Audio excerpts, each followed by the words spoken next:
The first question you should be asking is this: is my lesson a speaking sub-skills meaning-focused class, or is it a form-focused target language activation activity?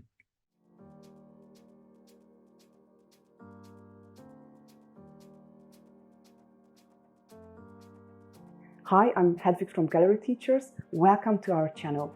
If you are an English teacher or considering becoming one, make sure that you subscribe to our channel and hit the notification bell for our weekly TEFL teaching tips.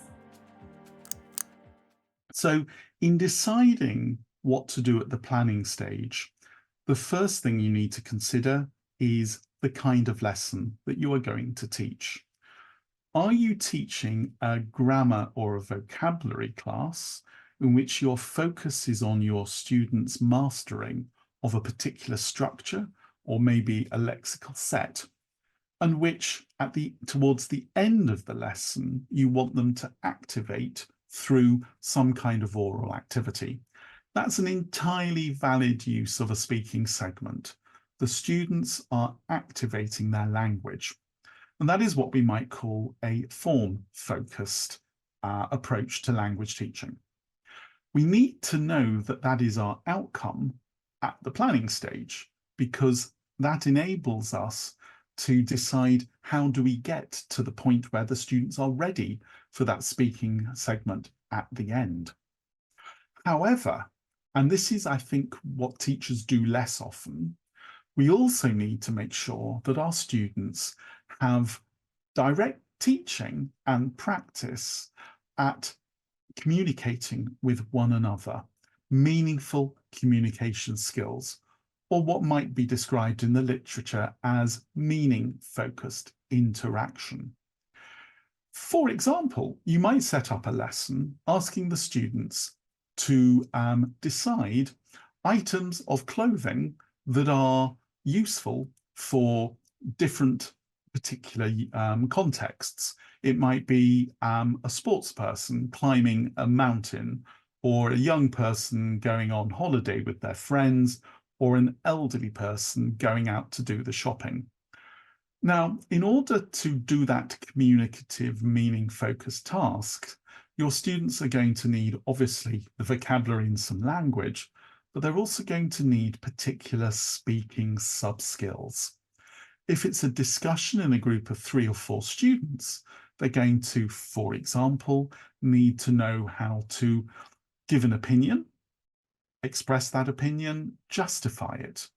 But they're also going to have turn-taking skills, the ability to interrupt one another in an appropriate way. And all of these are speaking sub-skills, which often get left out when we teach. With our absolute determination to cover grammar, we sometimes tend to leave out sub-skills development, not just for speaking, but for speaking as well. So in answer to my question, how do I go about at the planning stage developing my student speaking skills? The first question you should be asking is this: is my lesson a speaking sub-skills meaning-focused class, or is it a form-focused target language activation activity? Once you've got that in mind, you can then, with your materials, develop the session.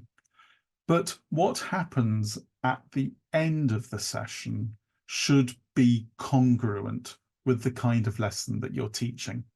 Because if you don't know what kind of teaching you're doing, then your feedback is probably not going to be particularly effective.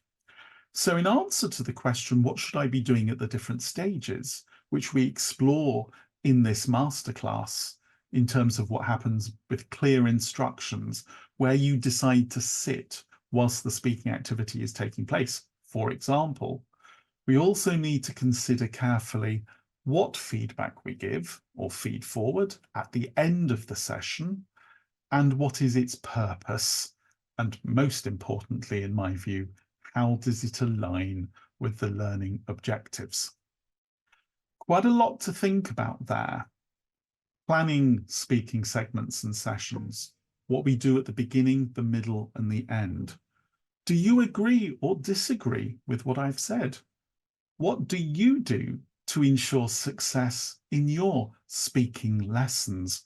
We'd love to know more. Send us an email, comment on the Gallery Teachers website, or participate with your views in the masterclass itself. We look forward to hearing from you.